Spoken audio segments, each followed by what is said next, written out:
Model Tech brothers and sisters, it's so good to be with you guys today. Thank you for being with me. And we're going to get right into our fellowship for today, okay, by opening up with one more time, one more time. God allowed us to come together one more time. So, family, come on, let's lift our voices together and sing. Oh, goodness, where's the music here? Okay, ain't this deep? And don't tell me it's shutting off on me. Okay. Apologize for getting started late here. Um, oh, come on, man. Don't tell me my music just died on me. No, it didn't. It's always something, you know what I mean? Always something. But nonetheless, we're going to do this anyway. And we're not going to listen, we've been at this too long. Let a couple of technical difficulties get stop us here. Okay, as soon as waiting for this thing to get started. And let's see here. Here we go. Come on, lift your voice with us like you mean it. Everybody. One more time. Come on. One more time. One more time. God allowed us to come together. One more time. One more time. One more time. God allowed us to come together. Yeah. God allowed us to come together. One more time. Just one more time. God allowed us to come together. One more time. One more time. One more time. God allowed us to come together. One more. Yeah. God allowed us to come together to praise God's name. To praise His name. God allowed us to come together. Praise His name. To praise God's name. To praise His name. God allowed us to come together. God allowed us, yeah. Sing our song. Everybody, come on. Sing our song. God allowed us to come together. Sing our song. To sing our song. To sing our song. God allowed us to come together. Sing our. God allowed us, yeah, yeah. Put those hands together. To clap our hands. To clap our hands. God allowed us to come together. To clap our hands. To clap our hands. To clap our hands. God allowed us, yeah, to come together. God allowed us, yeah, to come together. Yeah. One more time. One more time. God allowed us to come together. One more time. One more time. One more time. Yeah. God allowed us. God allowed us. Yeah, yeah, yeah. Come together one more time. Yeah. God allowed us. Yeah. Oh, shucks. Just a praise name. God allowed us. Yeah. Been so good and kind. God allowed us. Yeah. Oh, shucks. Oh, yes, He did. God allowed us. Yeah. God allowed us. God allowed us to come together. One more time, one more time. God allowed us to come together one more time. And brothers and sisters, I hope you guys don't take that for granted, man. The Most High, granted us the opportunity to be alive one more time, to come together in fellowship and learn, what we need to do to empower ourselves, to find out where the real power is within us. You understand that? Okay. Well, listen, we got to do those to the ancestors. Then I got to bring my guest on for today. Oh, man, we got to have a great time in fellowship today. Okay. Yeah, buddy. Those to the ancestors. Let's lift our voices together, brothers and sisters, and say this like you guys really mean it, okay? Because, man, listen, we honor those. A lot of people say, well, we pray to the ancestors. No, we don't pray to the ancestors. We acknowledge the ancestors. We pay homage to those who made it possible for us to be where we are right now, okay? So come on and join in with me and the brothers as we lift our voices together and honor those who have gone before us. All right? Come on and lift your voice with me and say it like you mean it. Everybody, wherever you are, come on and say this.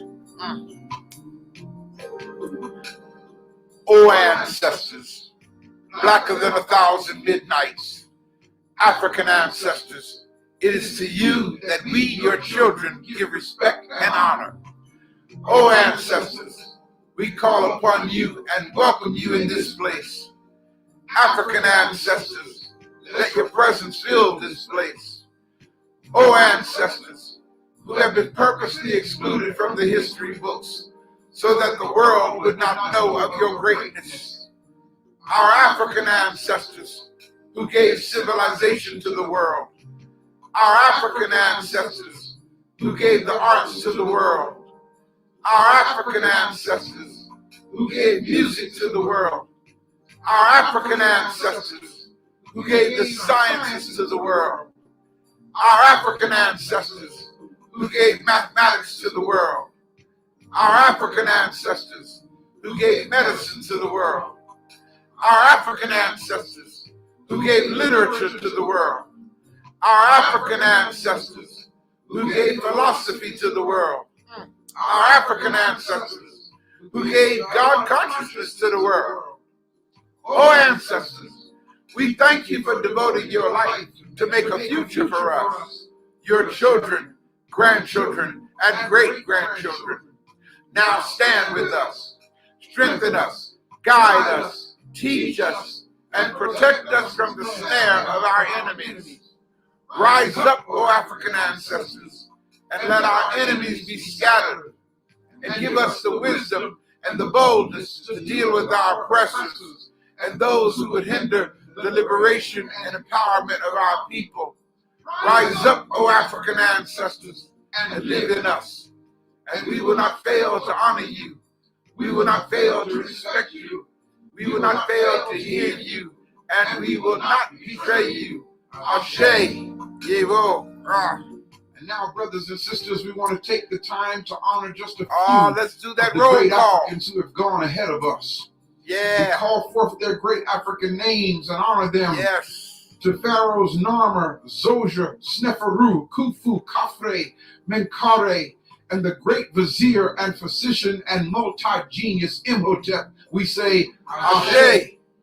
To Queen Nitocris, Queen Sobek Neferu, Queen Ahotep, Queen Amos Nefertari, Queen King Hatshepsut, Nefertiti, Queen T, and Queen Nefertari II, we say Ashe.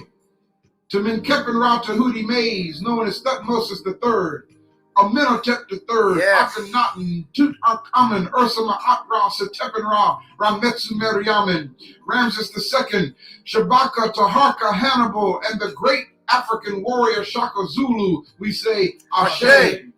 To all of the kings, queens, priests, and warriors of Nubia, Waset, Ethiopia, Kemet, Kenya, the Congo, Tanzania, Uganda, Central, South, and West Al-Kibu land, we say Ashe. Yes. To the more than 600 million Africans whose lives were lost in the European invasions of Africa and in the Middle Passage, we say Ashe. To the more than 300 million who have since lost their lives to racism and hate crimes, we say Ashe. To Harriet Tubman, Ashe. Frederick Douglass, Ashe. Mary McLeod Bethune, Ashe. Nat Turner, Ashe. Fannie Lou Hamer, Ashe. Sojourner Truth, Ashe. Carter G. Woodson, Ashe. Booker Yes. T. Washington, Ashe. Dr. Charles Drew, Ashe. Noble Drew Ali, Ashe. Benjamin Banneker, Ashe. George Washington Carver, Ashe. Bishop Richard Allen, Ashe. Bishop Charles Harrison Mason, Ashe. Howard Thurman, Ashe. Mother Mahalia Jackson, Ashe. the Honorable Marcus Mosiah Garvey, Ashe. Benjamin E. Mays, Ashe. Langston Hughes, Ashe. Medgar Evers, Ashe. Paul Robeson, Ashe. Dr. Martin Luther King, Ashe. Malcolm X, Ashe. Thurgood Marshall, Ashe. Mother Clara Hale, Ashe. Adam Clayton Powell, Ashe. the Honorable Elijah Muhammad, Ashe. Dr. Amos Wilson, Ashe. Dr. John Henry Clark, Ashe. Dr. John G. Jackson, Ashe. Dr. Shikanta Diop, Ashe. Dr. Chancellor William, Ashe. Dr. Yes, George G. yes, and James, yes, Ashe. Patrice Lumumba, Ashe. Kwame Ture, Ashe. Kwame Nkrumah, Ashe. Dr. Khalid Muhammad, Ashe. Dr. Jacob Carruthers, Ashe. Dr. Ishaka Musa Yes, Balusando, Ashe. Brother Ray Charles, Ashe. to our mothers and Oh fathers, my God. our Yes. grandmothers and grandfathers, Ashe. to our great-grandmothers and Ashe. great-grandfathers, Ashe. our brothers and sisters, Ashe. sons and daughters, Ashe. aunts and uncles, Ashe. nieces, nephews, cousins, Ashe. and all those who have gone ahead Oh of us yes. and have Ashe. made their ancestral transition Ashe. to their life, deeds, legacy, Yes. and contributions. We say, Ashe. Ashe. Again, we say, Ashe. Ashe. Again, we say, Ashe. Yes. Ah. Praise Allahu Akbar. Lift with me and sing it. Allahu Akbar.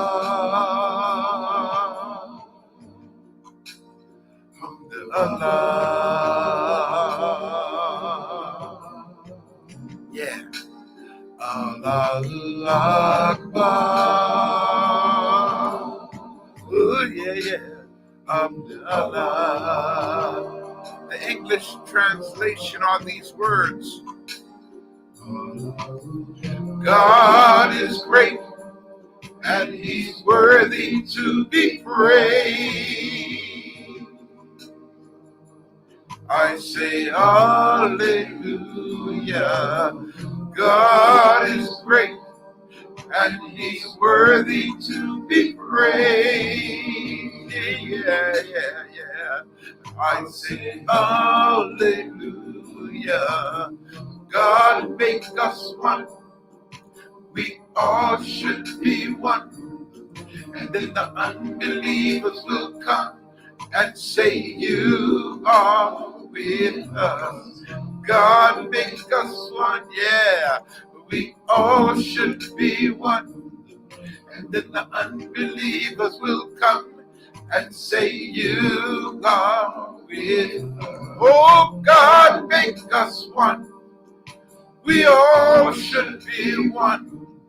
And then the unbelievers will come and they will say you are with us. Yeah, yeah. Allahu Akbar. Oh, yeah, yeah, yeah. Alhamdulillah. Oh, yes, family. Once again, I'm so glad you guys are with me today. You made time out of your schedule to be with me. And we are in for a treat today. Okay, let me tell y'all something. Our guest that's coming on today, okay, is one of the most dynamic minds, one of the most awesome brothers I've ever met in my life. And I'm not just saying that, I really mean it. You know, he's the brother that, listen, when both of us, don't know how we're going to navigate through this madness called society, we call each other to get encouragement, because we have to talk to somebody that we feel is sane, right? So we'll call one another. And I'm so honored that this brother is my friend. He's an author. He's no stranger to any of you guys out there on the internet. If you're familiar with this thing called slave sermons, okay, then you're familiar with Brother Kamara, okay? He's put these things out years ago. I mean, a series of them, so many, trying to raise the consciousness of our people. Okay. He's the author of two dynamic, awesome books. Well, one called Holy Lockdown. Okay, has the church stifled black progress or prevented black progress, something to that effect. We'll talk about it as we're doing the show.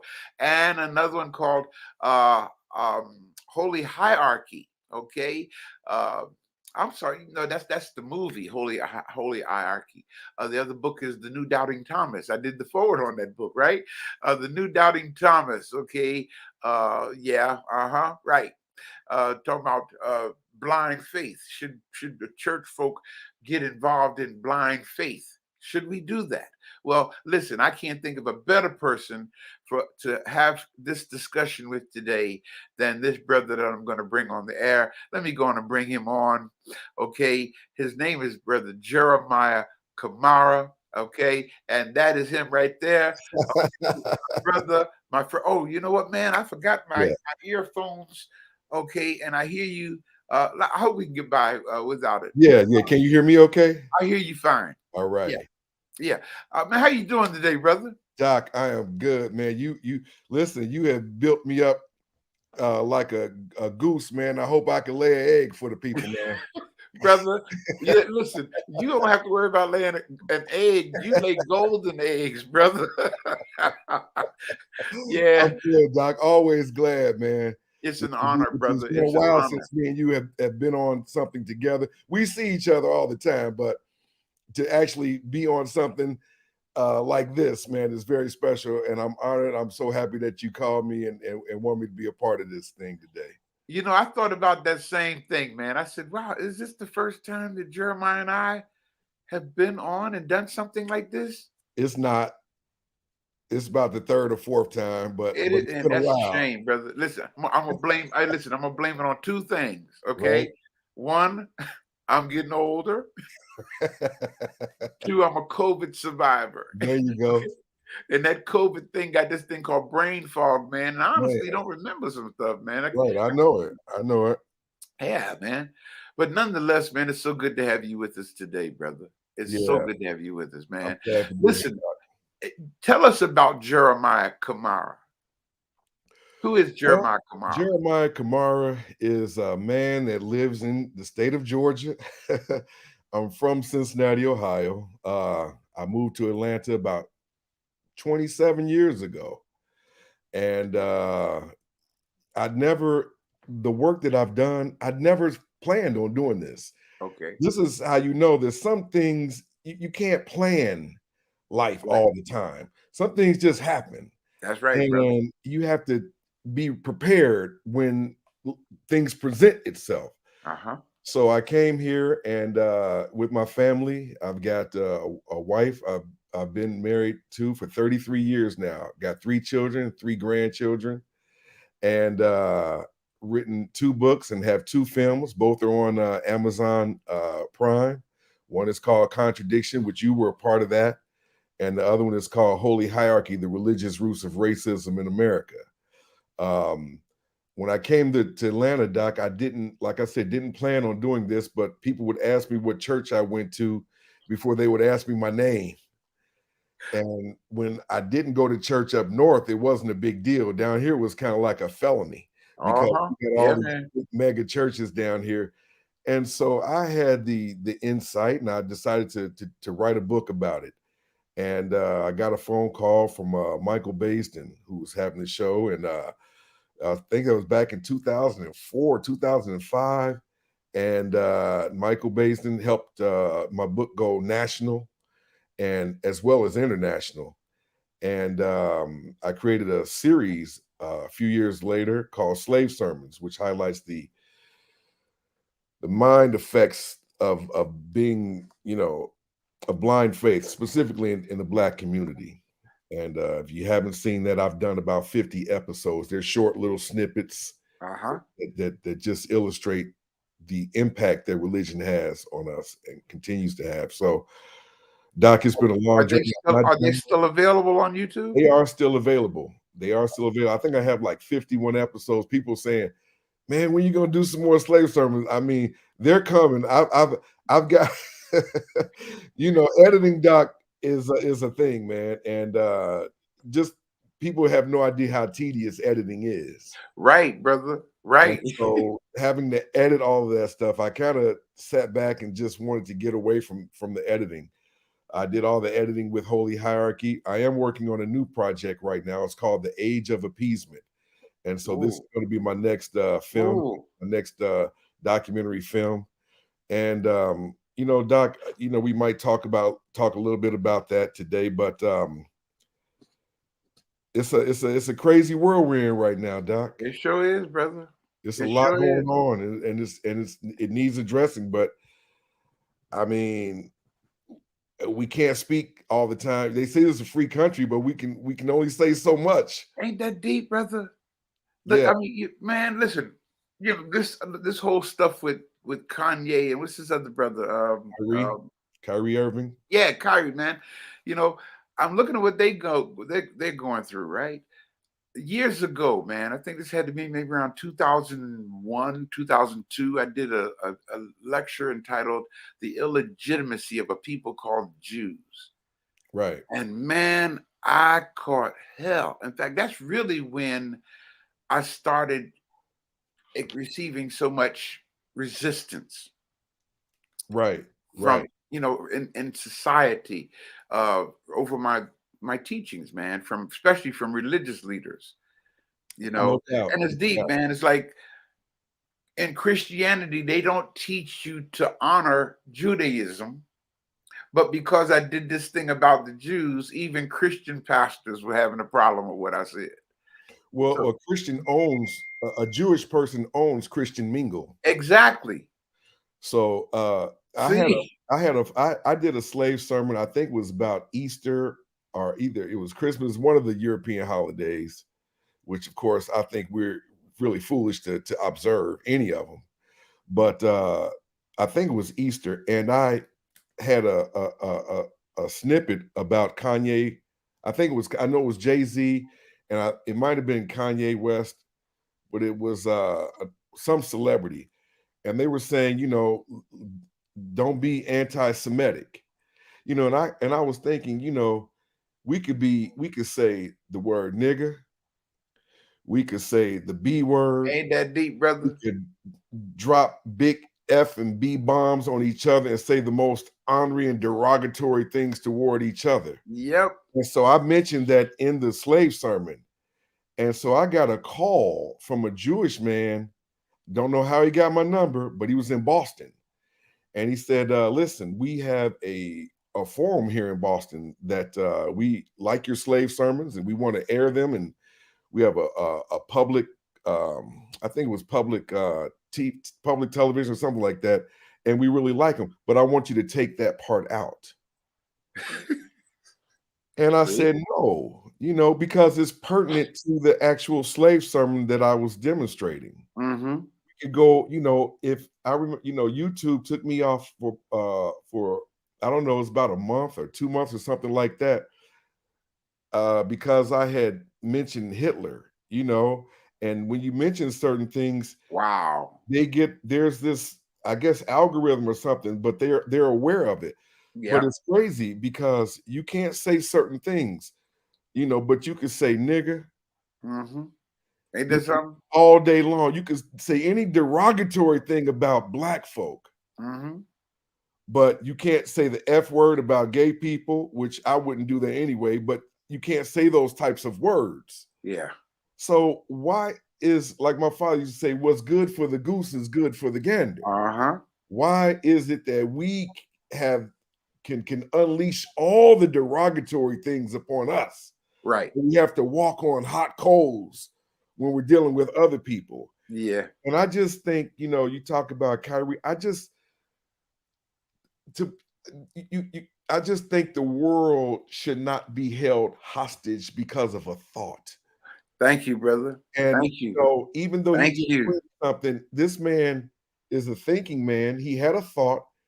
You put him in timeout. You made him go to his room, and you made him stay in the corner, and you didn't give him any dinner. And to me, this is no way to communicate. We're adults. Mm-hmm. And as adults, we should be able to talk to one another and communicate with one another and express the things that are on our mind from a very respectful standpoint. Doc, I grew up in a Black and Jewish neighborhood.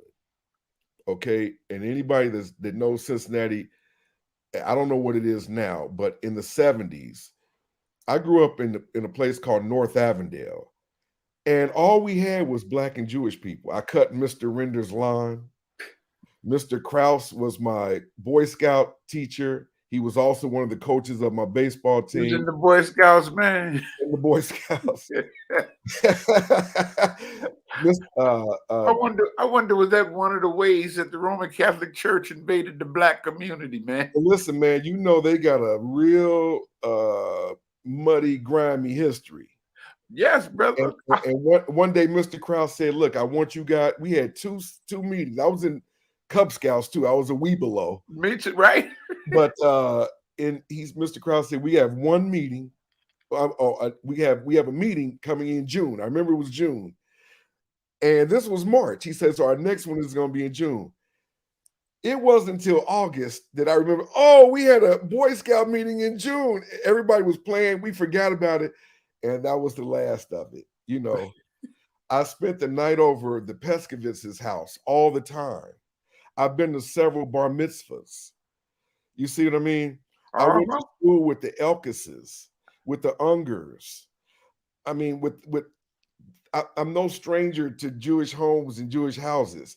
So for me to say something doesn't mean I'm anti anything. I got you, brother. But as a human being, yeah, that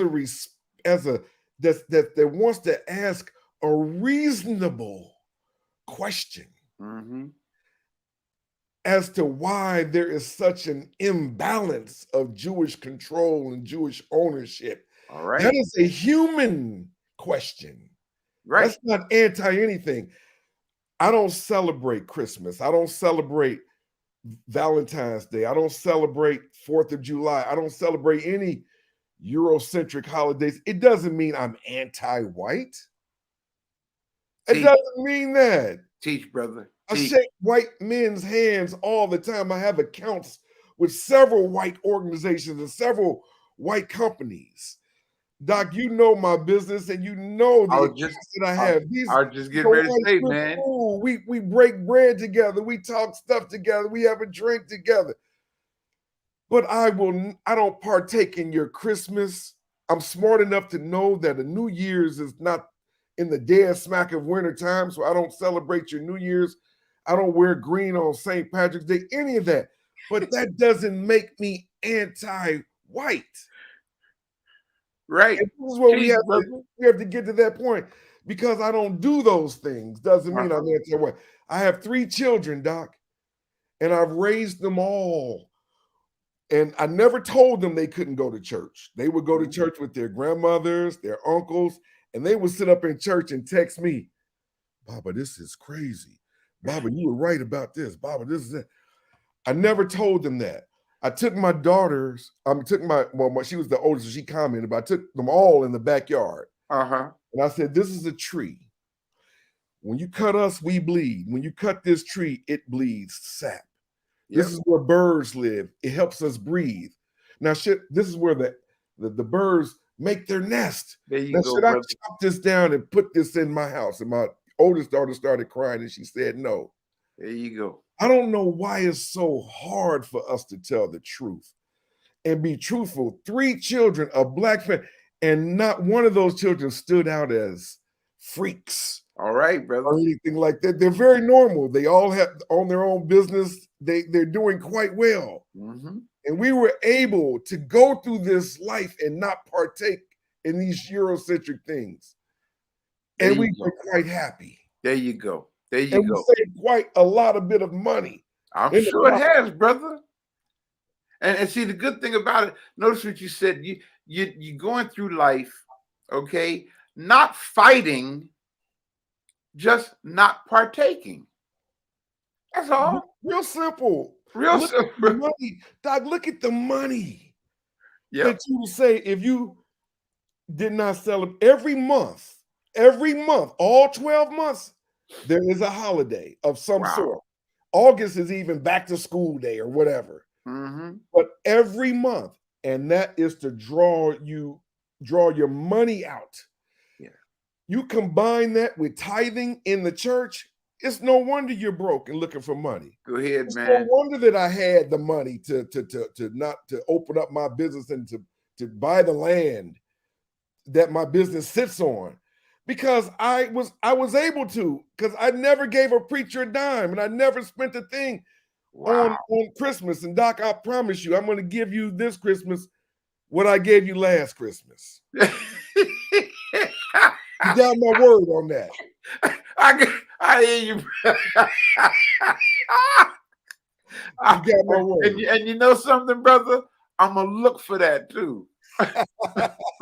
I'm going to look for it, brother. Doc, we give year round. We give year round. When someone asks me about you, I always say this. I always have one word that I associate with your name. And you know what that one word is? Generosity. Wow. Doc, there has never been anything that I've asked you that you haven't been there for me. I hear you, brother. You know, I was embroiled in some deep stuff. A couple of weeks ago, we had lunch. That's right. And I told my wife, I said, I got to talk to Doc. And I said, you know why? I said, because Doc plays chess. And I need to see a chess player right now. I hear you, brother. I wind up going to court, Doc. You know, I don't want to get specific of what that is, but they threw everything out and I'm good. But you were instrumental in that. So your generosity has always been there. So I don't need to, you give me year round. I give you year round. I give to the people that are in my solar system year round. I got you, brother. I don't need to designate this day called Xmas. Thank you. Thank you, to give brother. you anything, to be engaged in traffic jams and to go to places that our people don't own and dig in our pockets and go broke and put up with the stress in order for me to prove my love to you. That's erroneous. You know what, man? It's actually psychotic. Yes. You know, I mean, you know, and that is really the focus for today. How we engage in activity, a lifestyle, practices without even thinking, man. You know, we just follow the flow of ignorance. Yes. That'll preach the flow of ignorance. Damn. Okay, that's what we do, man. We follow the flow of what doesn't even make sense. It's and we oh man. I don't, and that's one of the reasons why I asked you to come on today, because I wanted to address that we don't think. Right. And I couldn't think of a better person, man, to address this issue than you. Doc, I appreciate that. And I love this topic here. I know you do, brother. Doc, let me tell you, because as Black people in this society, we're on the bottom of so many categories. Yeah. Health-wise. Teach, man. Education. Teach. Economics. Teach. And so we simply, by virtue of the fact that we are on the bottom, we simply just do not have the luxury to do certain things. There you go. We don't have the luxury to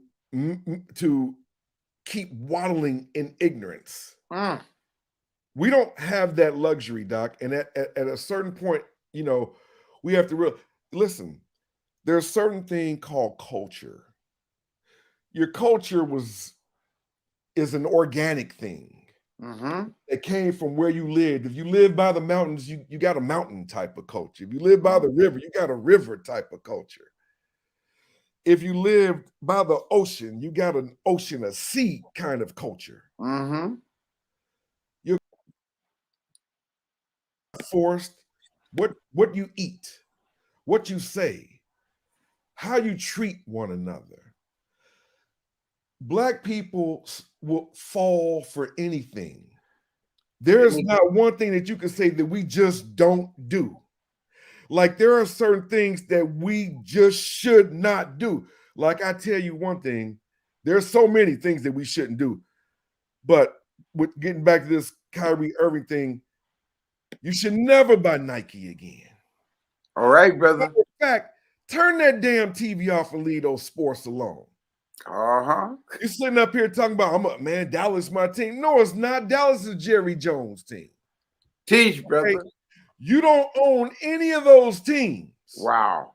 In basketball, football, baseball, I grew up in the 70s, okay?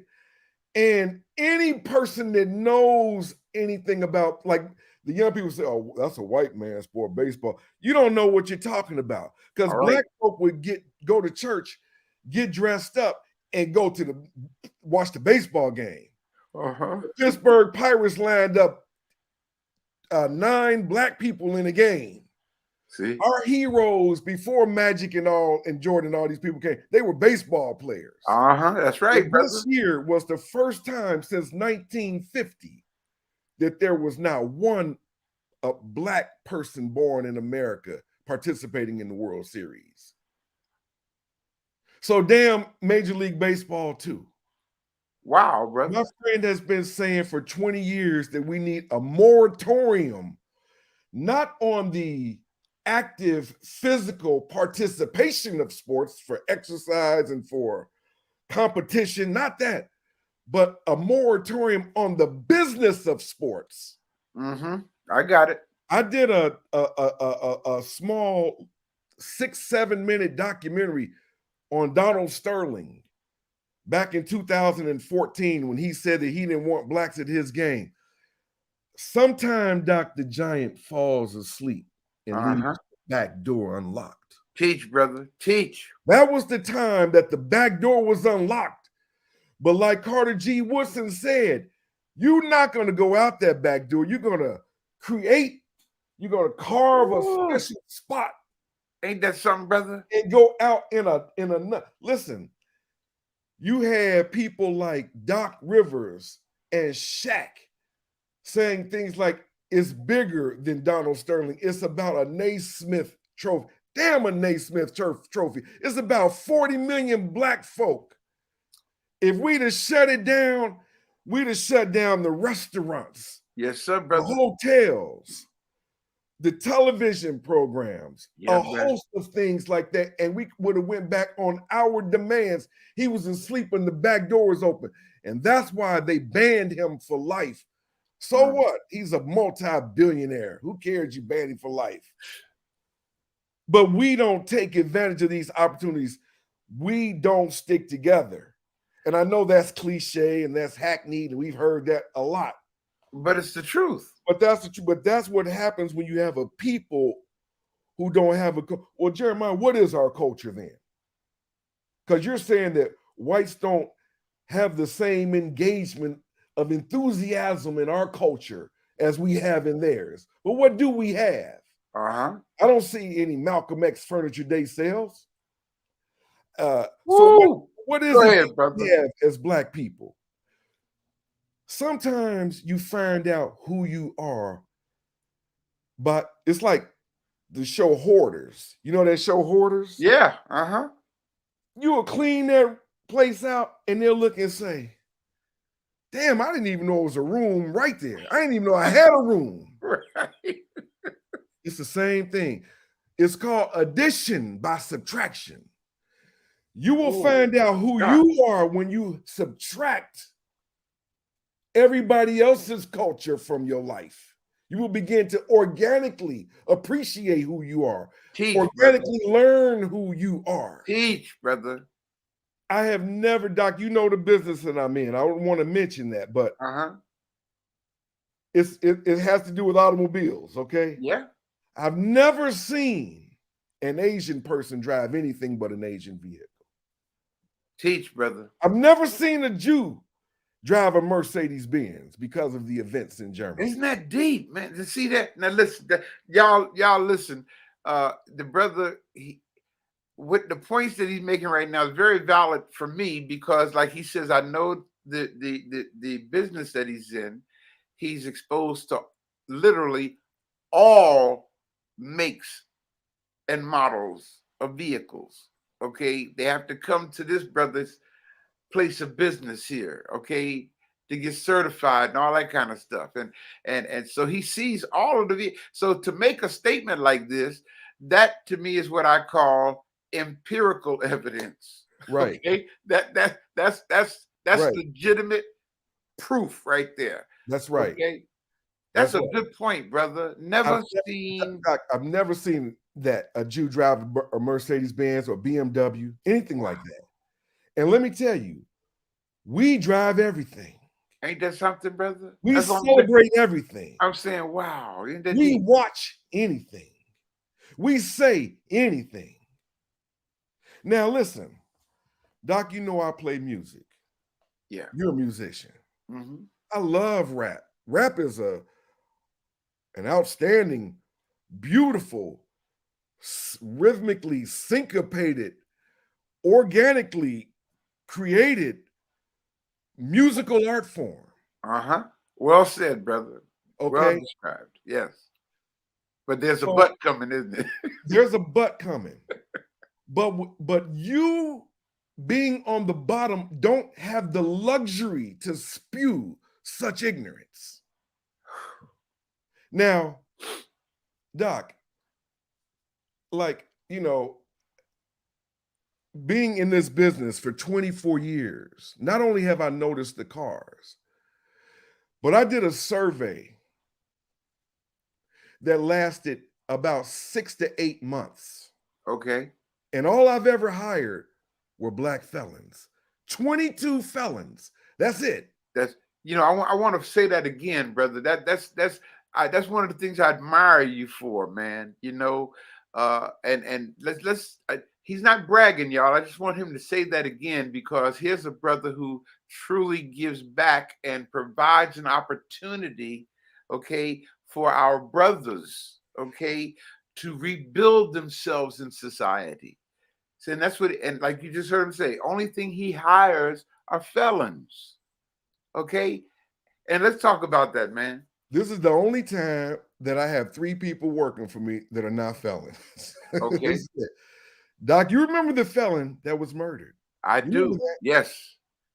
Yeah. He was like a nephew to me. I still miss him. I'll never get over that. I'll get through it. Yeah. But I remember that. I'll never get over it. So let me kind of correlate this to, and I'm just making note over here because, like you say, we're getting at the age where I got to jot things down. That's right. But for about 6 to 8 months, I had my guys ask black men, black women, white men, white women, Asian men, Asian women, because I have all types of people that come to me to read 6-digit letters. And at the end of the day, Doc, black men between the ages of 18 years old and 40, 97% could not read. 87% could not read a 6-digit number, especially with the 0 in the hundreds place. So if I give you 102,001, can't read that. But 90% of your rap is about money, money, money, money. How is it about money and you can't even read a 6-digit number, especially where the 0 is in the hundreds place or the, tens place? So now, Doc, I have all of these people, and you notice I said white men, white women. I didn't say Jewish. I got you. But, Doc, wait a minute. Now here it is. Now this is coming again from a human being. The first instance of racism and separation was to tell the world that somebody chose you. Teach, brother. And Go that on. somebody has a specific land designated for you. Go ahead, Isn't man. this Deal with mighty it. funny that you have astronauts that ride in this space shuttle going 18,000 miles per hour? They don't know it because there's no clues. There's no wind and atmosphere to tell them that they're going this fast. But they see 16 different sunsets in the day. And they see the outline of these continents. And now one of these continents has a line that demarcates where the country is. Countries are man-made. Teach, man. Teach. So I got a globe somewhere in here. And if I go to Chad or Uganda, it's orange and one is blue. When you are in space and you can see these continents, you don't see any of that. So you mean to tell me that your God has a specific place that he designated for you that came by way of your human invention? We don't know. Not one person on this earth can tell you where that Old Testament, those first 5 books, the Torah, the Pentateuch, or the Talmud, where they came from. We can surmise that they were literate Jewish rabbis at the time. One, maybe Moses Maimon, called Maimonides. Maybe, some rabbi who wrote that. And those 3 words have altered the human brain structure forever in the beginning. Teach, brother. You'll never be right because of that. Teach. So here it is. We know that no God spoke to someone named Moses. All right. We know this. Teach, brother. We're talking empirical. Okay? We're not talking about from a book, because for every book, there's a counter book. If I got a book on why cigarettes is bad, you could go online right now and say why cigarettes are good for you. That's right. Teach, brother. There's always a counter. So sometimes you just have to go inside and go empirical. That's right. But you know what, man? Listen, for the sake of, believe it or not, many of our people who honestly have no idea whatsoever what the word empirical means. Okay? Break that down for them, please. Well, Doc, I'm going to do better because I know what it means because I wouldn't use it, but I'm going to give you a definition that's better. I'm going to look it up, and I'm going to give you a better definition than I could give you, okay? Okay. So let's look up the word empirical. All right. Empirical is based on. It probably has something to do with substantial evidence or a fact or. Absolutely. Based on, concerned with, or verifiable by observation. All right. Or experience rather than theory or pure logic. Teach, brother. They produced considerable empirical evidence to support the argument. Mm-hmm. So when we say empirical evidence, okay, we're not just throwing an empty concept or an idea out there and asking people to believe it. That's right. Okay, we're actually saying we're not asking people to believe, period. Right. Not with empirical evidence. Right. We're asking people to know. That's exactly right. Doc, we know nobody talked to you and promised you anything, but check this out. We understand why you came up with the Torah and the Pentateuch, the Talmud, whatever you want to call it. We understand.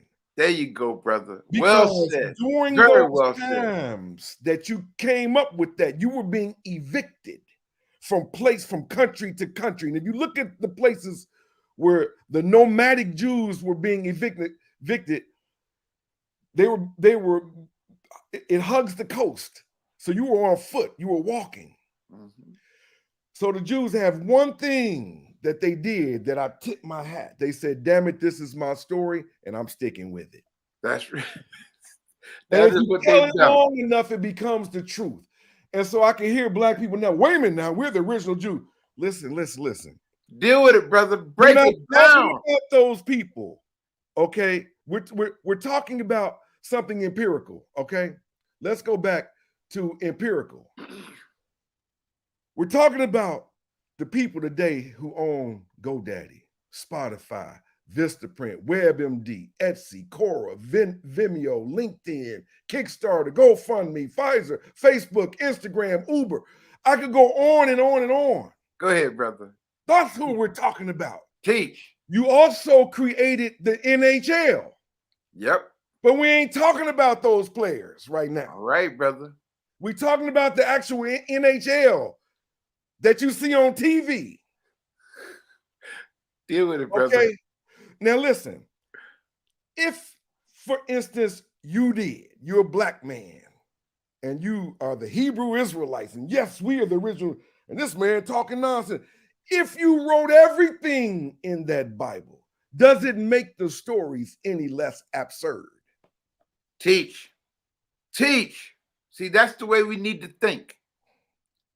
Asking simple questions like that. A common sense question like that. Just because you wrote it, does that make it true? That was the Stone Age, Doc. The only constant in this universe is change. Yes, sir, brother. And we're not changing. Thank you. Thank you. Back during the George Floyd incident, and you know, we held up stuff saying "I am a man." If you look at my film Holy Hierarchy, we were doing that in the 60s. That's right.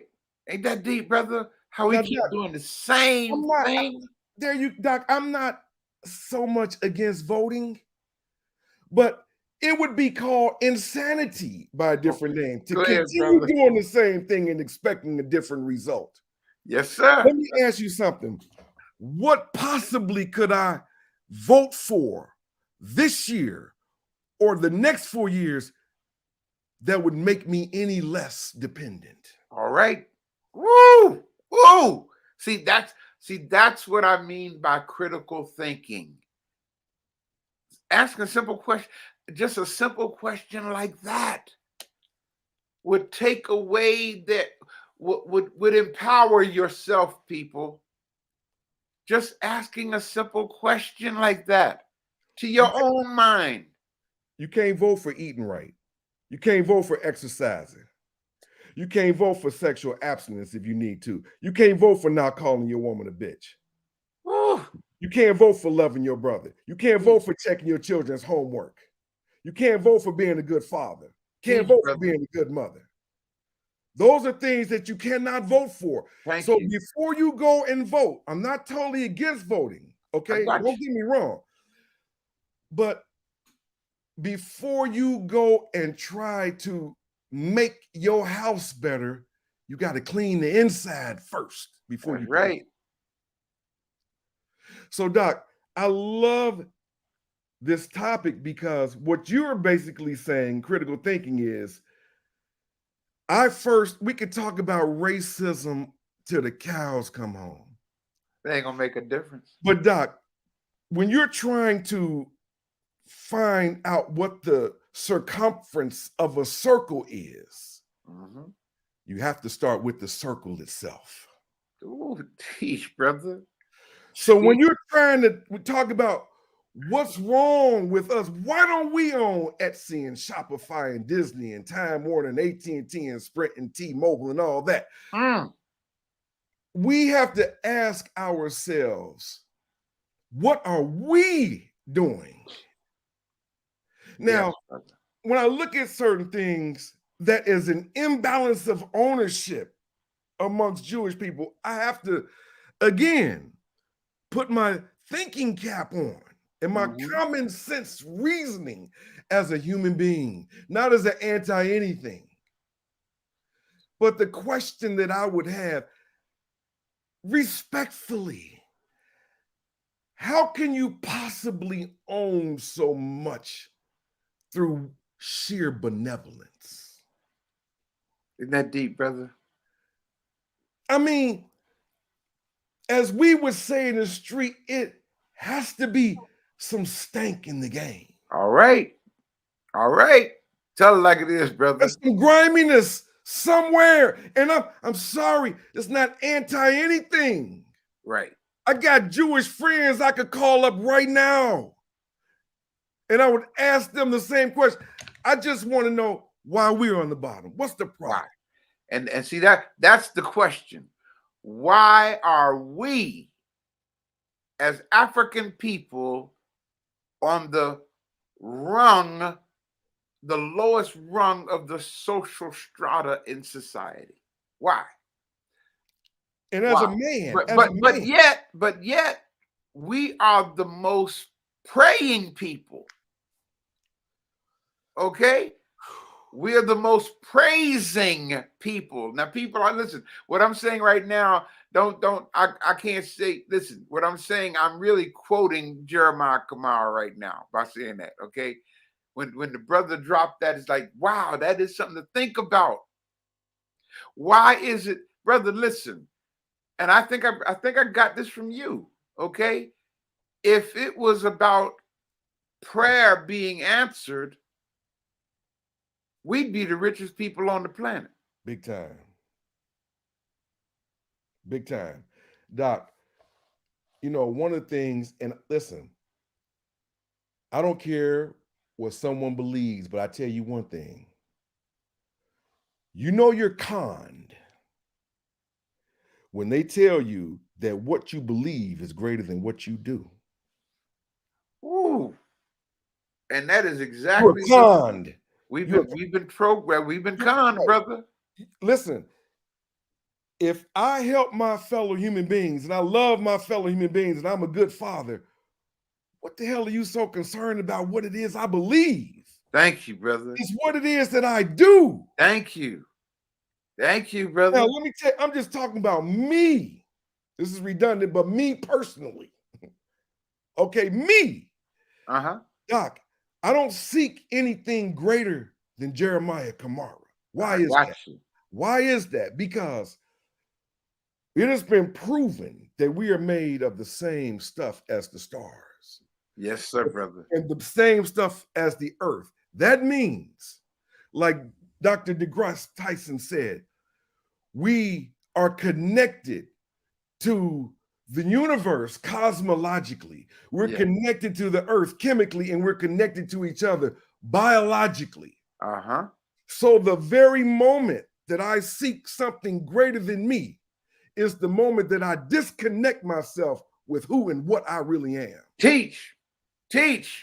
And also, brother, that is also the moment that you disconnect yourself from reality. Right. I mean, let's right. We disconnect ourselves from reality itself, brother. Exactly. So, but let me tell you, Doc, and I keep going back to this topic because that's where we are right now. This is the Kyrie, and I think he changed his name. Yay. This is we're in this right now. Yeah. Okay. But there are many Jews that will take my side. One is Israel Finkelstein. Of course, yes, sir, you're right. Many Jews that will take this. What I'm saying. When are you going to say to the world, nobody chose us? Ain't that deep?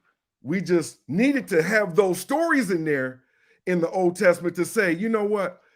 If you keep messing with the Jews, this angry God is going to kick your butt.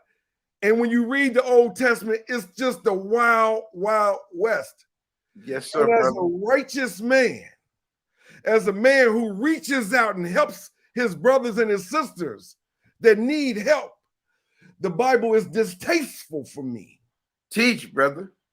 This is not my father. Teach. Because I'm not a serial killer. Oof. I'm not a murderer.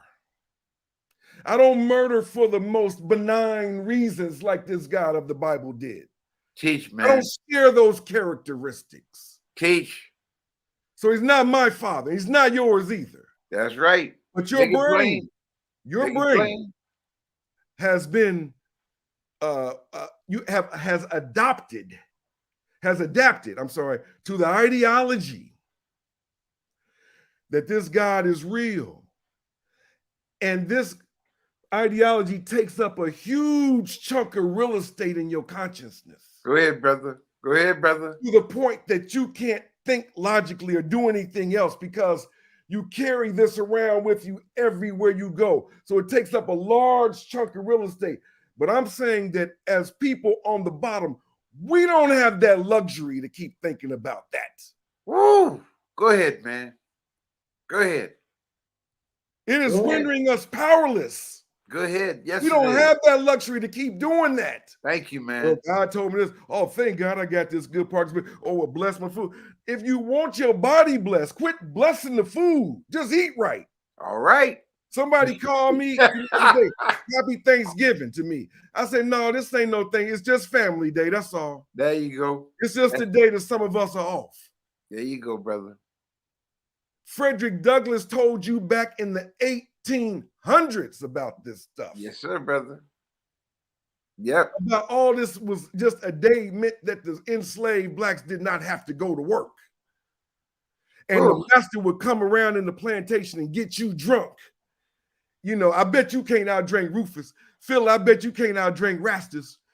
And you took master up on his offer and stayed drunk during those 7 days from Christmas to New Year's when you should have been thinking about getting free.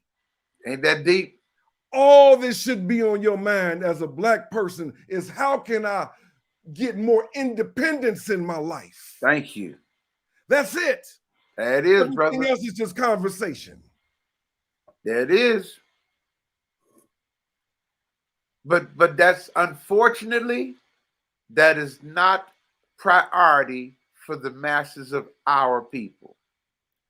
What's priority for the masses of our people is if you live right, heaven belongs to you. That's it. If you live right, heaven belongs to you. Doc, isn't that crazy? Hey, Doc, have you ever had surgery? Yeah. Okay. Last November, I had a hernia. Uh-huh. Because I was showing off. I'm lifting weights that I wasn't supposed to be. And my son kept telling me, and I'm showing off. I come upstairs and I felt, some serious discomfort, a big ball. So I got hernia surgery, right? They put me under.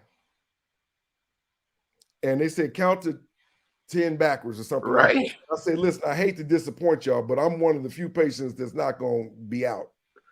And before I get done with that sentence, I was out. Now, Doc, when you have surgery, okay? Mm-hmm.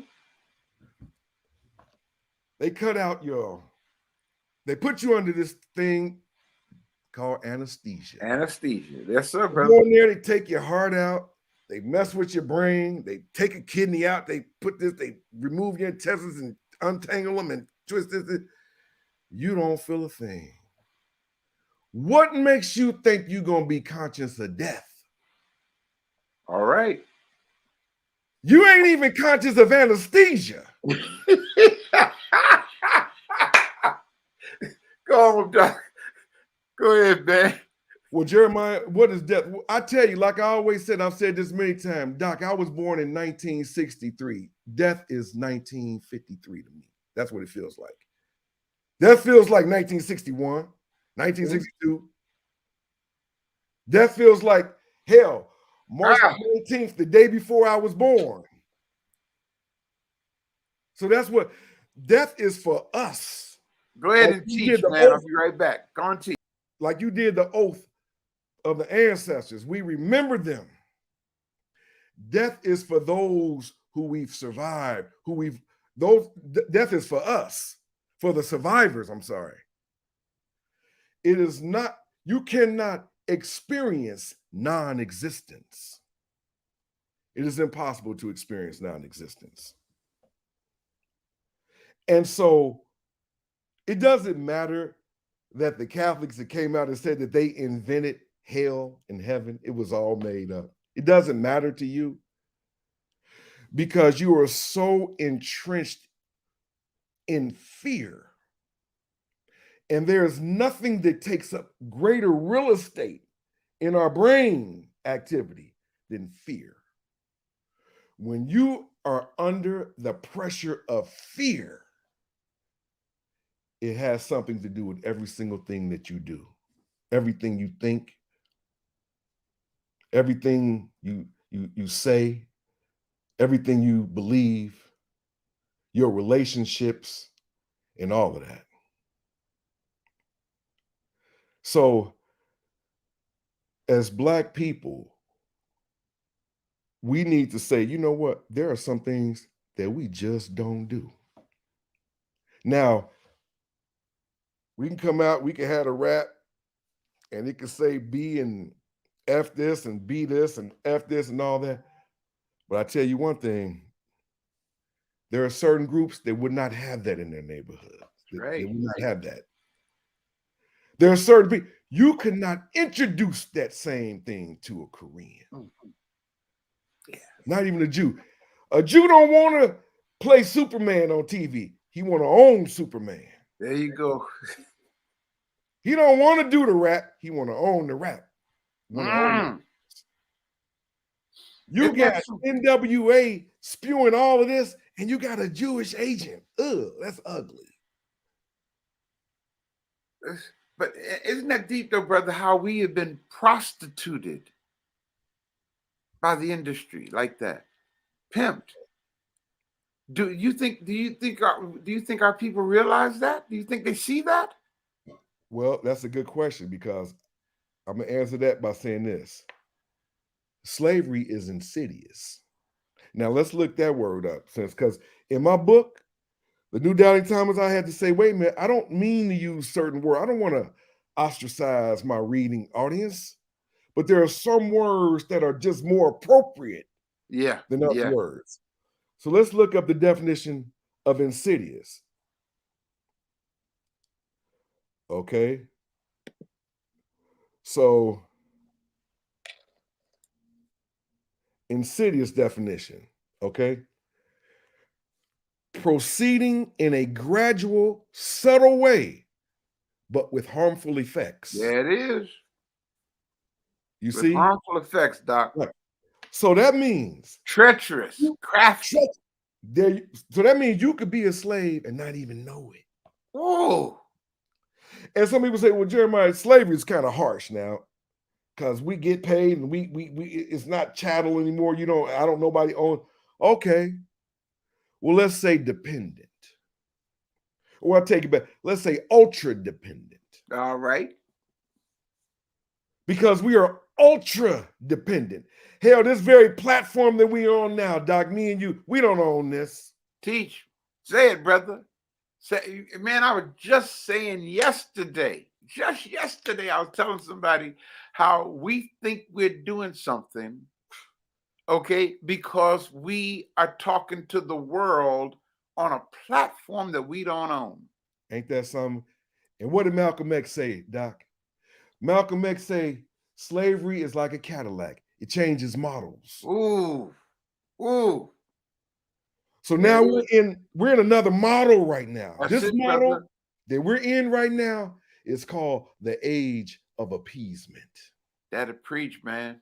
That'll preach, brother. They're appeasing us. That's it. Doc, look, we're every damn where. Hell, we took over the Super Bowl last year. Mm-hmm. We were the halftime thing. We take over everything. We are in 90+% of all the commercials. Yep. Isn't that deep? And Doc, listen, the next time we get together, I'm going to show you what I have. Right now, I'm at 47 commercials. Wherever you have commercials, especially in the comedic sense, where you have blacks and whites together, it's 100% of the time. Doc, did you hear me say 96? No. 97. I heard you say 100, Doc. I said 100% of the time where you have blacks and whites together in commercials, especially in the comedic sense. It is always the blacks who are the smartest, telling the white people what to do, the whites being goofy. That is right. The whites being the one that the goofy ones. Thank you, but that is not our definition of equality. Thank you, brother. Teach. Now, I understand that equality means I have what you have.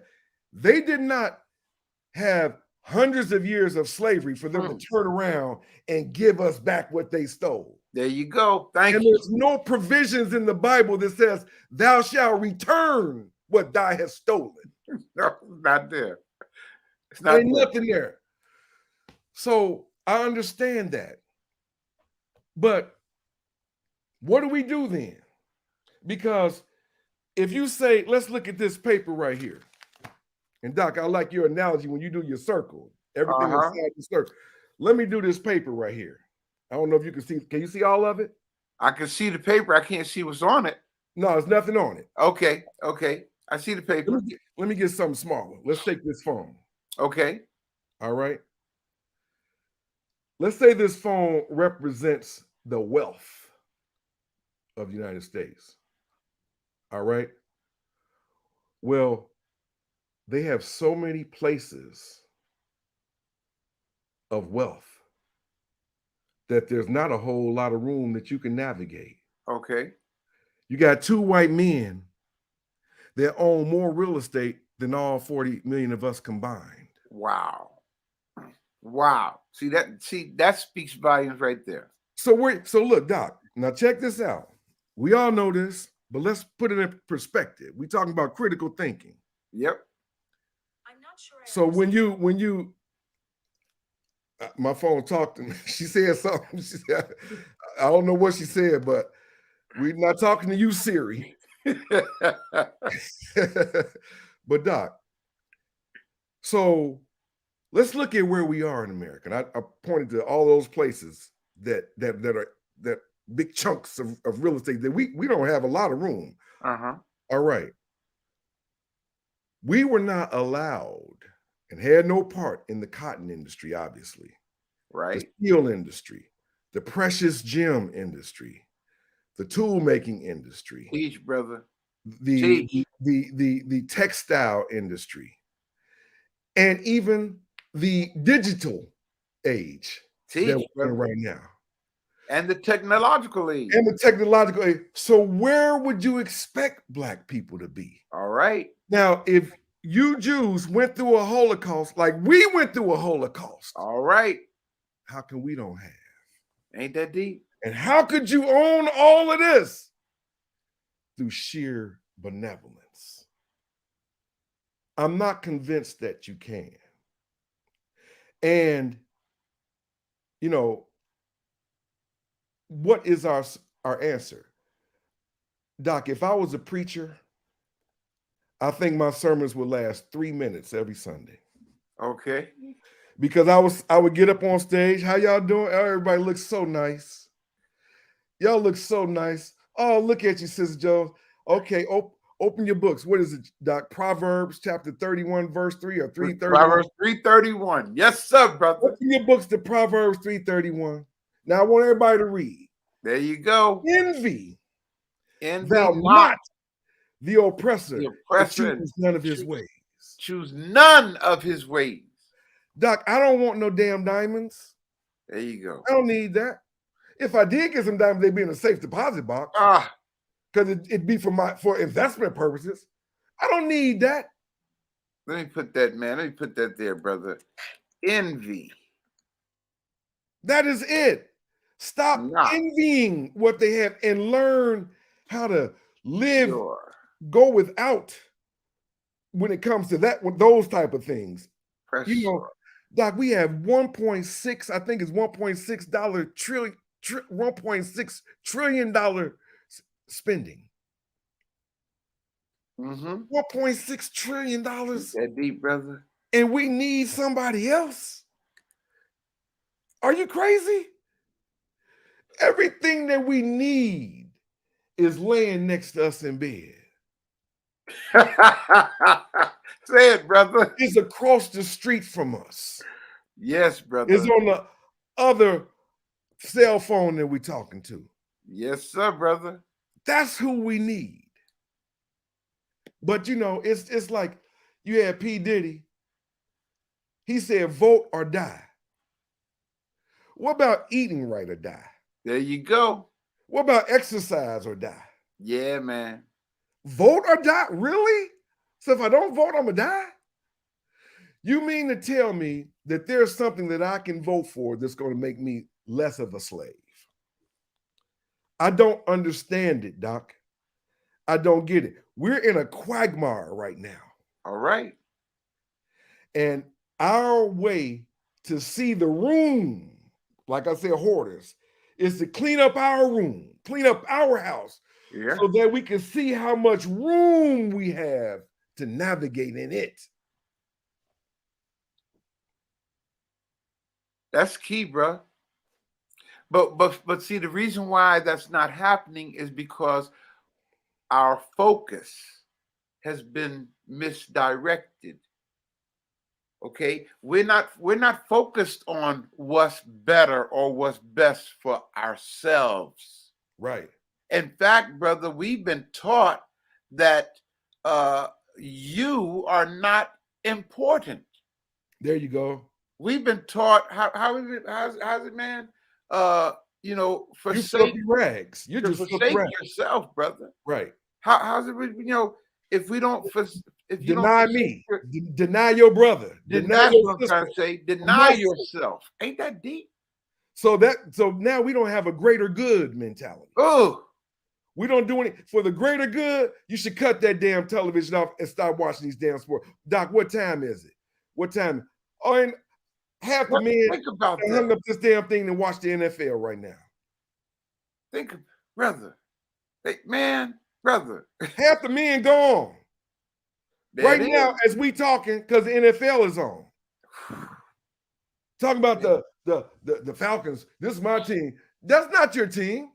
That's and that's how we talk. Right. That's how we. This is my team. It's not your team. You don't have any skin in that game.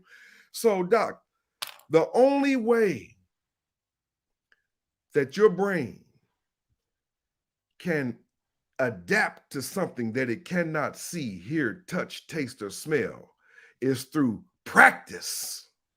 Teach, brother. It takes practice Teach. for you to believe that you are nothing. And this person that you cannot see, hear, touch, taste, or smell is more than you. It takes practice. That's why we keep going to church every Sunday. We have to practice that. That's why we cut it on TV. Has to practice believing. It has to practice believing something that it cannot see, touch, hear, taste, or smell. Believing. Oh, brother. You can't just tell your brain that, because your brain is going to object to that, Doc. Initially.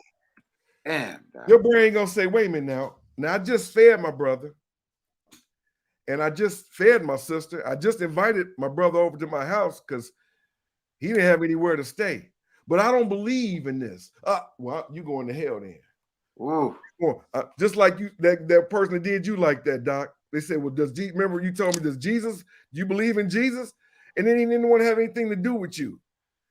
And in my film, this woman, she said, there are many moral people going to hell. That is when you know that you have been brainwashed. But Doc, is crazy because people who are brainwashed, they don't know they're brainwashed. That's right. There it is. They don't know, brother. But you're hurting everybody else with your brainwashed mentality. Yes. You're killing us. Say it, brother. Make it plain. Say it. So, you it's like our greater good should say, to hell with Nike. Yeah. That's the greater good. To hell with Nike. I ain't buying nothing from Nike. To hell with them. To hell with anybody else. You're gonna sit me up like I'm 2 years old and get in the corner and apologize and say, what about our damn Holocaust? Who has ever said that? Like, I'm sorry for exploiting Joe Louis.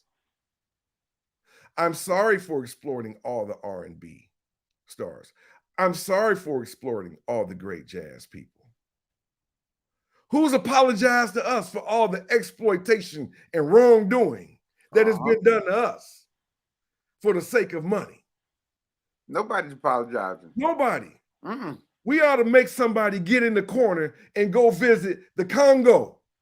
There you go. where hands and feet were cut off. Yes, brother. Yes. Go visit places in Africa that, you know, where the Holocaust took place to put Shell gas station Teach. up for oil. Let's go Teach. visit that place right now. Teach, man. Teach. There it is. Let's go visit that. But I got to say, I'm sorry. I got to visit. Oh, come on. Be an adult. That's not how we communicate. We're adults. It doesn't mean I'm anti anything.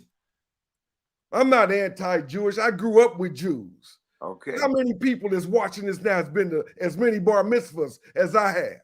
I got you, brother. But they don't do, listen, they're not doing Christmas. There But you go. they own Christmas. That's the best way to say it, brother. They own Christmas. They don't do Halloween. They own Halloween. Yeah. You think a Jew give a damn about St. Patrick's Day? He owns St. Patrick's Day. All right. So because I don't do this, what are you? So when I was in Africa, Doc, I was not far from the border of Zimbabwe. And we went to this exhibit, and this white guy came out. And he looked at me, and the first words that he said was, "Oh, you look like a filmmaker." And I'm like, "Whoa, I am." He said, "What kind of film do you do?" I said, "I do films about religion." He stopped. He said, "What are you, a heathen?" Wow. Because your oppressor is uncomfortable with you having a thought that he did not give you. Teach. And see, that's why the Roman Catholic Church decreed that you are not allowed to teach or think anything other than what they have decreed. Look at your boy, what Carlton Pearson. Uh-huh. Listen, Doc, you can have a church on the corner of 2nd and Smith Avenue, and it can seat 75 people at the max. Okay. And the pastor is from Podunk somewhere. Uh-huh. If he start telling those preachers something, congregation, something different than the Roman Catholic Church gave him, not only is he gonna know about it, but it might spread to other places. Of course. Because he has broken it's like this, Doc. You know, I have not watched the news since March the 11th, 2020. Okay. I got you on that, brother. I have, Doc, listen, no CNN, no MSNBC, no Fox, no CBS, no ABC, no NBC. I have not watched news. That doesn't mean that Jeremiah Kamara can't read or I don't find myself lagging intellectually behind anything or anyone. Okay. I'm smart enough to know this. Now, Doc, let's say the Haginses, your grandmother, your grandfather, your mother, your father, your uncles and aunts, your brothers and sisters, the Haginses. Uh-huh. They control the nation. Okay. Just the Hagginses control this nation. And the Hagginses disseminate the information to the people. You are not going to allow a third party outside intervention to distribute any news to the people that you are controlling. That's right. You're not going to take that chance. That's right, brother. So you are naive to think that you can come downstairs with your unbrushed teeth and house shoes on and sit down and cut it on CNN and think you're informed. All right. Teach. They tell you what they want you to know. They tell you what they could tell you when you tune in tomorrow. They give you a little bit, but they want you tuning in like a soap opera. Yep. That's not where you get your information. You get your information first from empirical evidence. Empirical evidence say, yeah, okay, I can go to the same bathroom as you. Empirical evidence says, yeah, I could, eat in the restaurants with you. and I could travel here with you, have sex with you, go to a hotel, stay in the hotel. That's empirical evidence. But empirical evidence also tells me that it's still integration because the money ain't integrated. I mean, there you go. Teach, brother. Because the money ain't integrated. Teach. So despite what I'm hearing or seeing, I can look out there empirically and tell you this is segregation in another model. There you go. Yeah, man. Yes. Less than 1% of all black folk own less than 1% of all commercial property. Your commercial ownership is directly tied to the amount of net worth that you can accumulate. There you go, brother. Teach. It's tied to that. Teach. Why are you thinking anything else talking about Merry Christmas? You don't have the luxury for that foolishness. Teach, brother. Well, here it is, Doc. Some black folk might say, well, wait a minute now. You know what? I don't want to own this because that's responsibility. I'd rather be ignorant because it's bliss in ignorance. Okay. And that reminds me of something that Shelby Steele, the author, whether you like him or not, it doesn't matter. Hell, I've read some of his stuff, but he said something very poignant that my friend Damu in Cincinnati always remind me of, and I'm paraphrasing. He said, woe be it unto a people that ask for freedom and don't have the skill set to accommodate it. Whoa, brother, say that again. Woe be it unto a people who ask for freedom, but don't have the skill set to accommodate it. So you might want to own this or might want, but can you run it? You remember that preacher in New York, David Manning? Yes. He said, black folk can't run no nation. You remember that? Black folk can't run no nation. Now, then he went on to talk about only the Lord, only God. So he's crazy because it starts with you. You can believe this, but if you don't do nothing for your brothers and sisters, all that belief is out the door. So, is there any truth to that? Are we capable? Because, Doc, if you knew better, you would do better. That's right, brother. Are we capable? Or is this something skewed in the way that we process information, in the way that we problem solve? Is our visual frontal lobe, has it been compromised? Has it been modified? Because this is the area of our brain that has to do with problem solving. Did I type that right? Woe be it to a people who ask for freedom but don't have the skill set. Yes, sir. Yeah. Is there something wrong with our prefrontal lobe that has to do with problem solving? Because that's a good question, brother. Yeah, you're still doing the same things that you've been doing. Now, it reminds me of the movie Get Out. It's a lot of Georginas. Okay. Teach, brother. You're still doing the same stuff. Teach. And you're staying in the same stuck situation. You are still in that sunken place. Yes, brother. Yes. So, and I'm wondering, and I often ask this question, and I don't want black folk to get mad at me, but damn, I gotta ask the question. It's coming from a human being. Okay. It's not coming from a place of hate. There you go, brother. There you go. I'm gonna ask this. You know, human beings come from the birthplace of a place that they called Africa, that they've named Africa. And people changed due to environmental dictates. Your skin color, your hair, your nose, your lips, your whole attitude. And as you move north of the Sahara, you ran into different animals that you could now ride and take you places like camels. All right. Where you could set up trade with other places. You ran into Mustangs that you could domesticate. I don't care how great of an animal specialist you are, you're not going to mount a zebra. You got that right, brother. They're not going to let you mount. They might look like a horse and talk like a horse and walk like a horse, but they're not going to let you mount them. That's right. I've never seen a person. That's right. There's something wild in them. Then you ran into foods that you could store. different foods. And then as you kept going north, you ran into problems that you had to solve, and you gained a lot of experience. You almost lost the whole continent of white folk. Your skin changed, your hair changed. In 1347, you damn near lost all your people of Europe through the bubonic plague and other diseases. So in the process, you had to learn how to vaccinate. You had to learn how to stay warm. You had to learn how to do this. And so hundreds or thousands of years passed.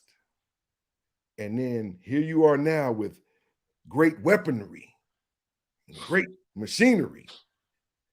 And you go back to Africa to visit your mother and your father that you have no idea is your mother and your father.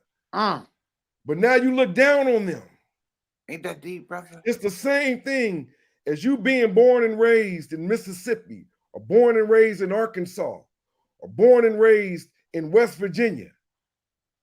And then you move to New York City and Chicago and stay for 20 or 30 years, and then come back and visit your ancestors. You look upon them as being slow.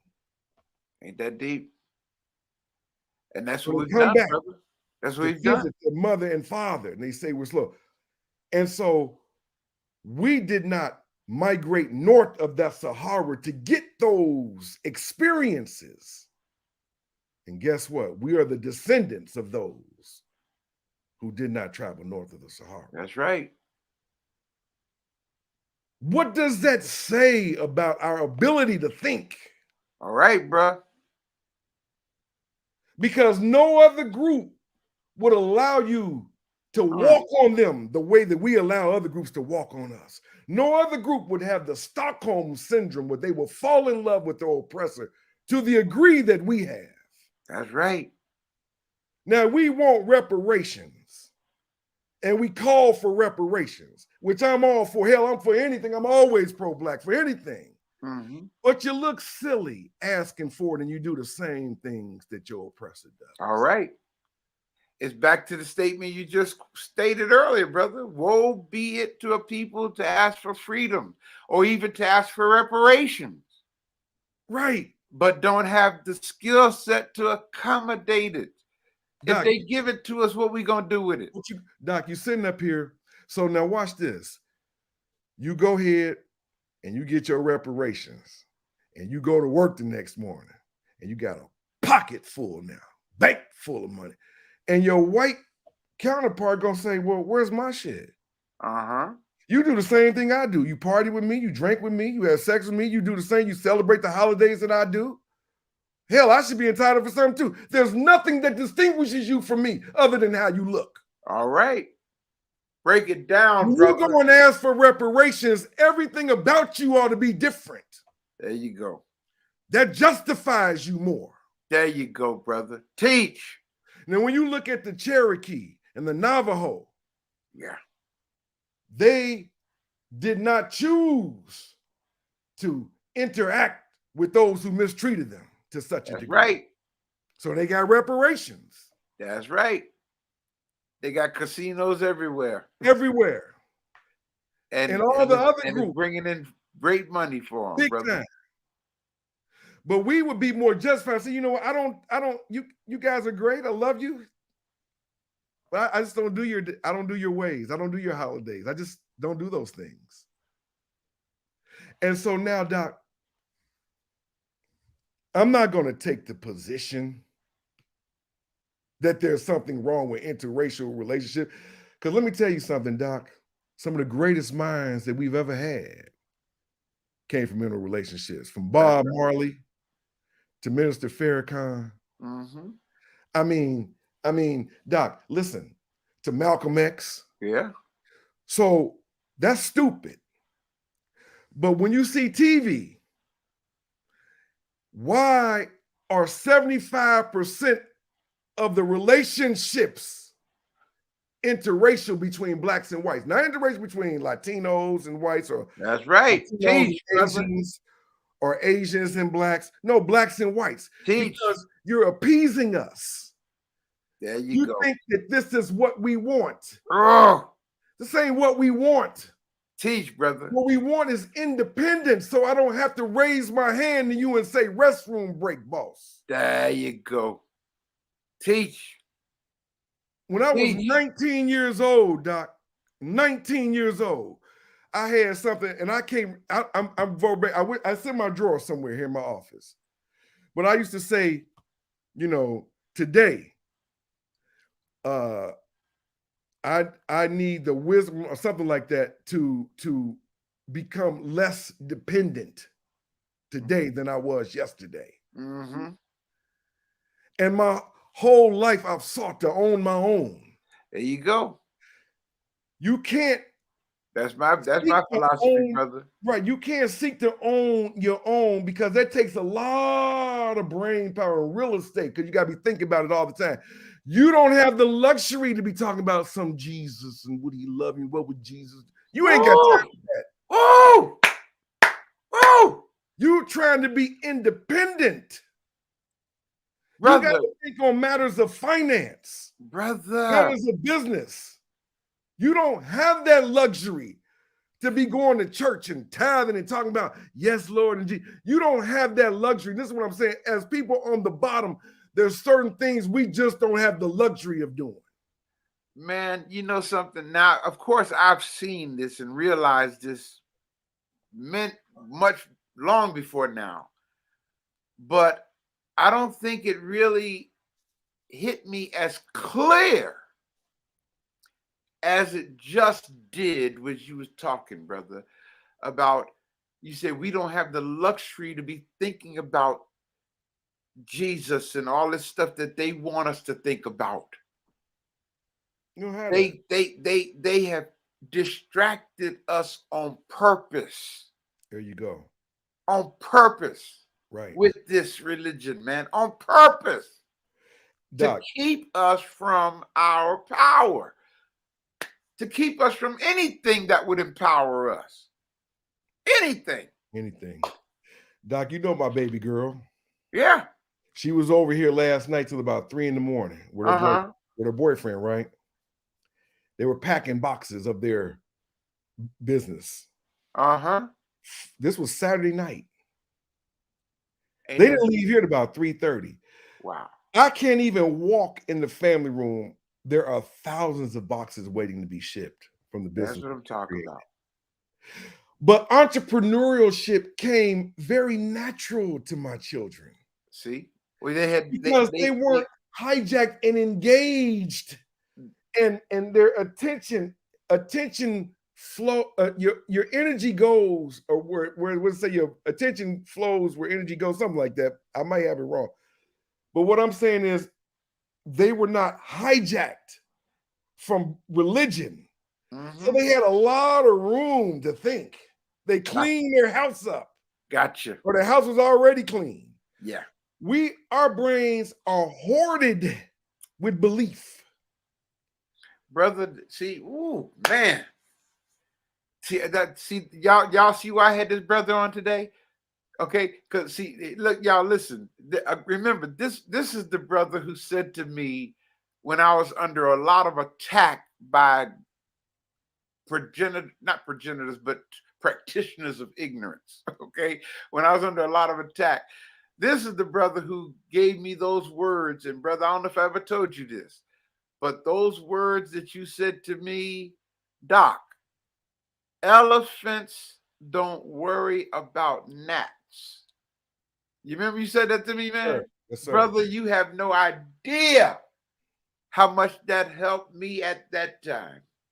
It helped me to refocus, brother, and get back in the saddle and not be so distracted with foolishness and mess, man. You know, elephants don't worry about gnats. And he said, you an elephant, Doc, don't worry about gnats. And man, that I don't have enough money that I could give you to say thank you for those words, brother. And Doc, how can a Jew who's an elephant economically allow gnats to get him so upset? That's what I'm saying, man. Exactly. But Now, see, some people say, well, Jeremiah, Kyrie ain't in that because he make big money. And let me tell you something, Kyrie's net worth, if it was true, $90 million. I'd have quit. ooh, Now, why is he even concerned, brother? What you make a year, your salary does not reflect what you really have, but your net worth does, because your net worth is what you own minus what you owe.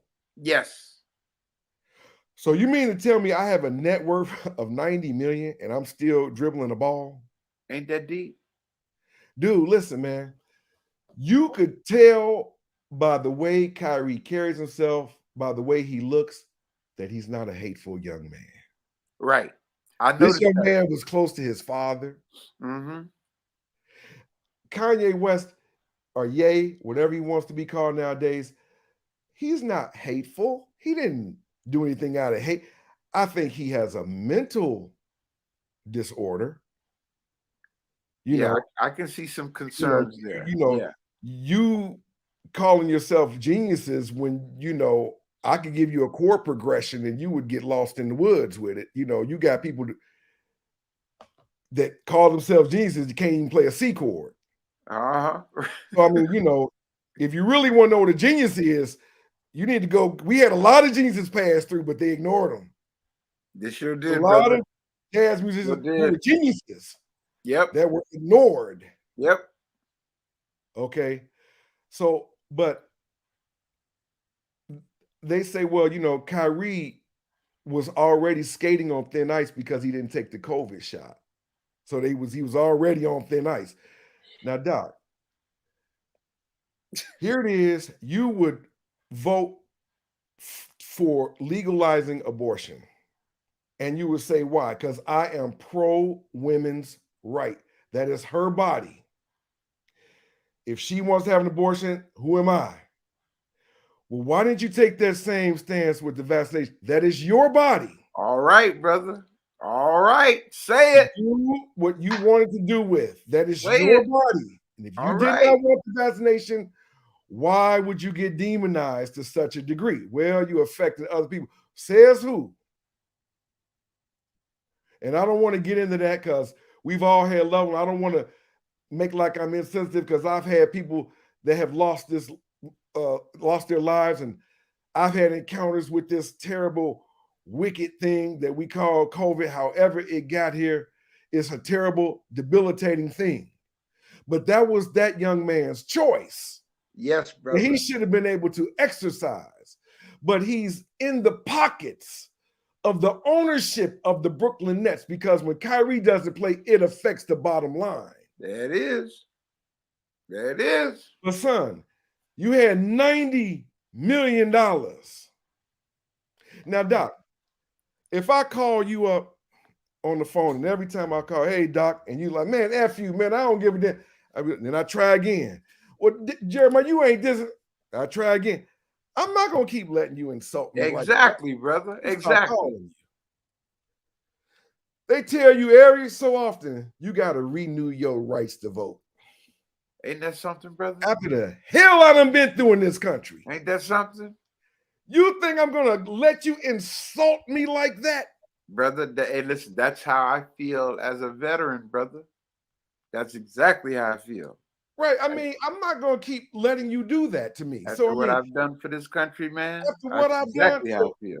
You're going to get mad at me and put me in the corner after what my ancestors have been through? Like I own something.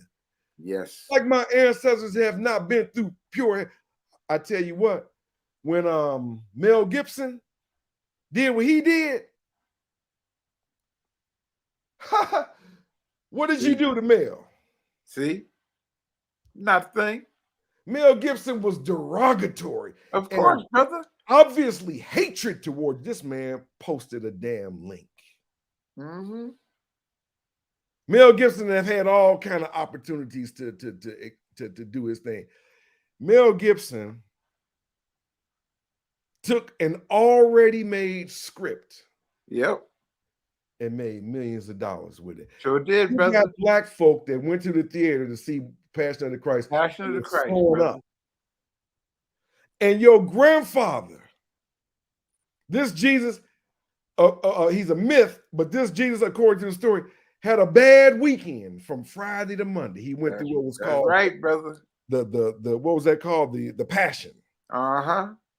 Your grandfather called hell his whole life. Ain't that something, brother? Break it down, man.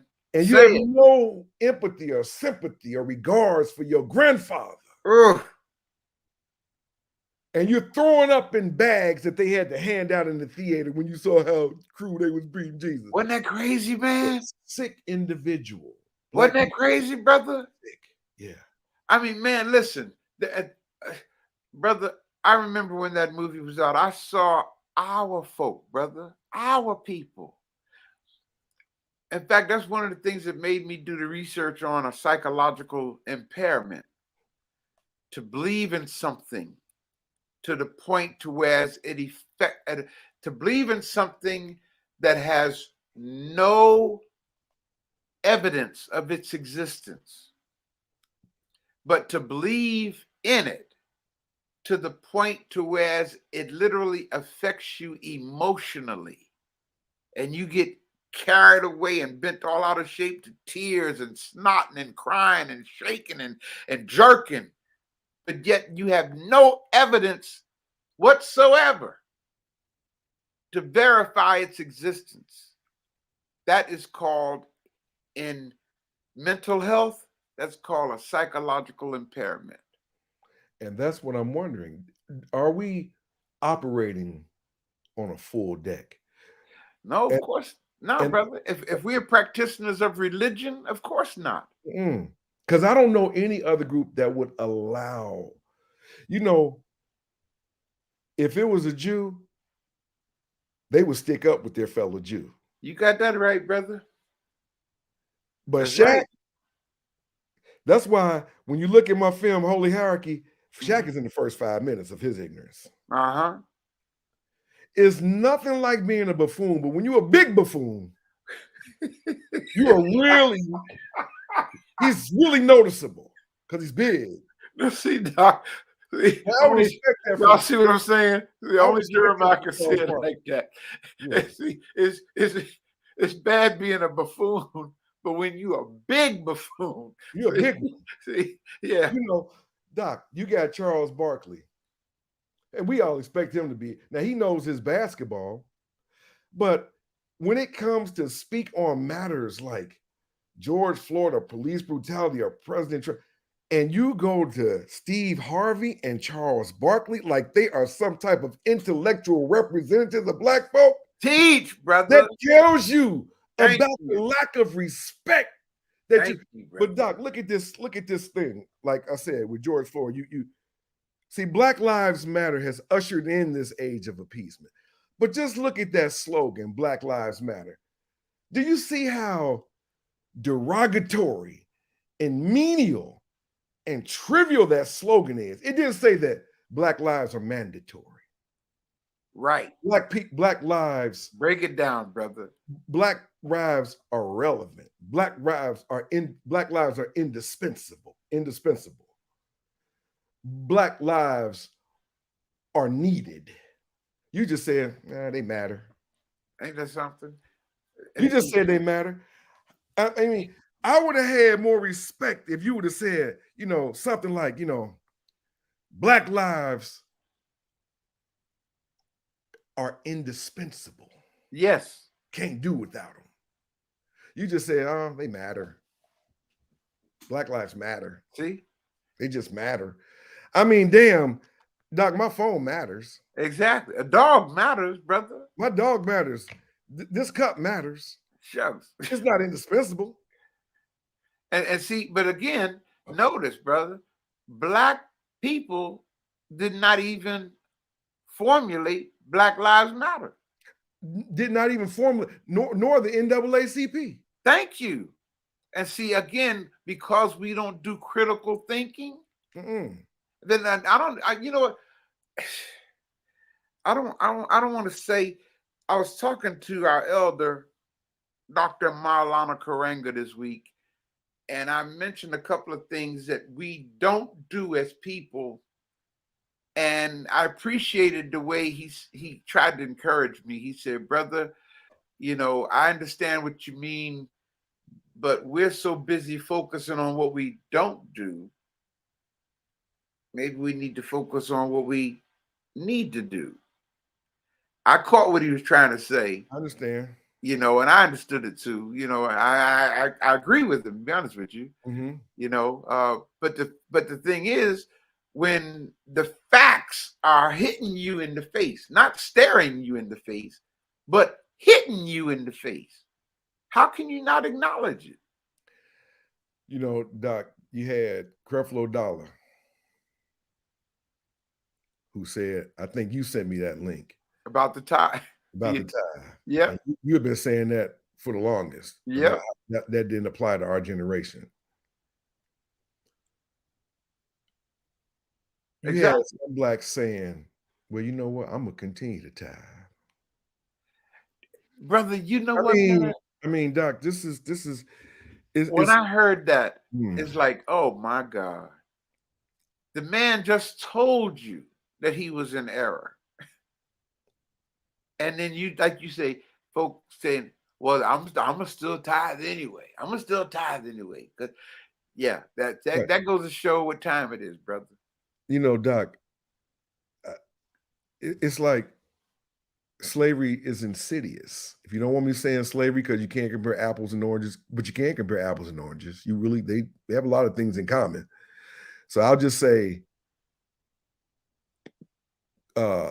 extreme dependence is insidious. Yes, it is. You don't know. And Doc, it's like back in the day, we had to go through our fathers in order to get our rewards in life. It was a rite of passage. Mm-hmm. We are the only group on earth that don't have a father. Oh, so you can get rewards now. It's just like there's a difference between an award and a reward. But you can get a reward, like I'll reward my dog a treat when she does well. Mm-hmm. You see my German, I reward her all the time. We get all these rewards. And there's a difference between an award and a reward. You see? But make it plain. Yep. But here we are allowing these rewards to satisfy us to the point where we don't have to go through anything. I don't have to be smart anymore to be on the internet or to be on YouTube or to be on Instagram. I can be dumb as a rock and don't have to go through a rites of passage and still get anything I want. Mm-hmm. These basketball players like Dennis Rodman, and the list goes on, whose father wasn't around. White families took care of them, white agents, white coaches. They don't know anything about the black community. All they did was grow up in there. As soon as they went to school, they're gone. Yep. So you got your reward through something else. But the natural process is your reward coming by way of your father and your mother. Teach, brother, teach. That is an organic process that we don't know anything about anymore. Right. And so black people don't have the thirst for knowledge.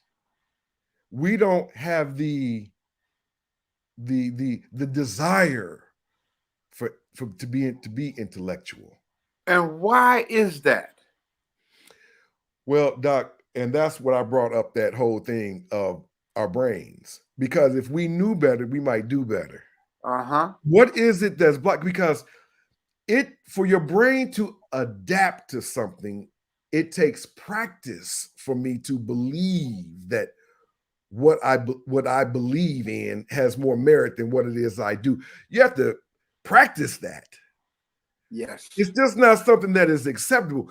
Black people have been practicing the wrong way of thinking for hundreds of years. Mm-hmm. And you have passed that on. We've practiced illogical thinking.